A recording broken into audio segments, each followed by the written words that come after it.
বাংলাদেশ জাতীয়তাবাদী দল পিআর পদ্ধতিতে কোনো অবস্থাতেই বিশ্বাসী নয় এবং মনে করে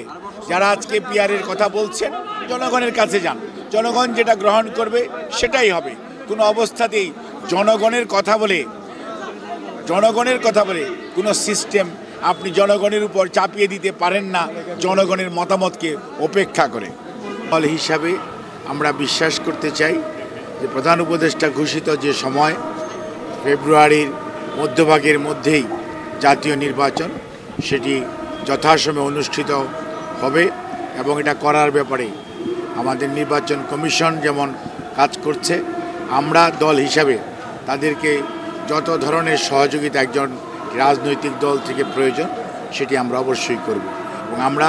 বিশ্বাস রাখতে চাই মধ্য ফেব্রুয়ারির মধ্যেই জাতীয় নির্বাচন অনুষ্ঠিত হবে। আজকে যারা এই সমস্ত নতুন নতুন কথা বলে নির্বাচনকে গণতন্ত্রকে প্রলম্বিত করার বাহানা খুঁজছেন,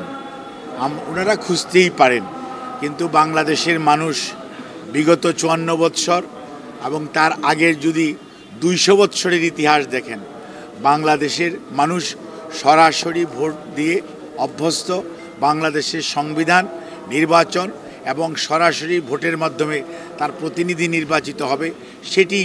বাংলাদেশের সংবিধানে লিখিত আছে, সেটি বাংলাদেশের মানুষ বিশ্বাস করে। নতুন পদ্ধতির কথা যারা বলছেন তারা ওনাদের নির্বাচনী ম্যানিফেস্টোতে সেটি দিতে পারেন, যদি ওনারা আগামী দিনে জনগণের ম্যান্ডেট নিয়ে জনগণ যদি তাদেরকে দায়িত্ব দেয় তখন ওনারা ওনাদের নির্বাচনী ম্যানিফেস্টো হিসাবে সেইগুলো বাস্তবায়ন করার উদ্যোগ গ্রহণ করতে পারে। কিন্তু ওনারা যারা বলছেন তাদের যদি পিছনের দিকে আপনি তাকিয়ে দেখেন, ওনাদের বিগত 50 বৎসরের অথবা 60 বৎসরের ইতিহাস যদি দেখেন, ওনারা কয়জন জাতীয় সংসদে প্রতিনিধিত্বশীল ছিলেন, ওনারা কয়জন, কাদেরকে দেশের মানুষ দেশ পরিচালনা করার আদৌ কোনো দায়িত্ব তাদেরকে দিয়েছিল কিনা। কাজেই ওনারা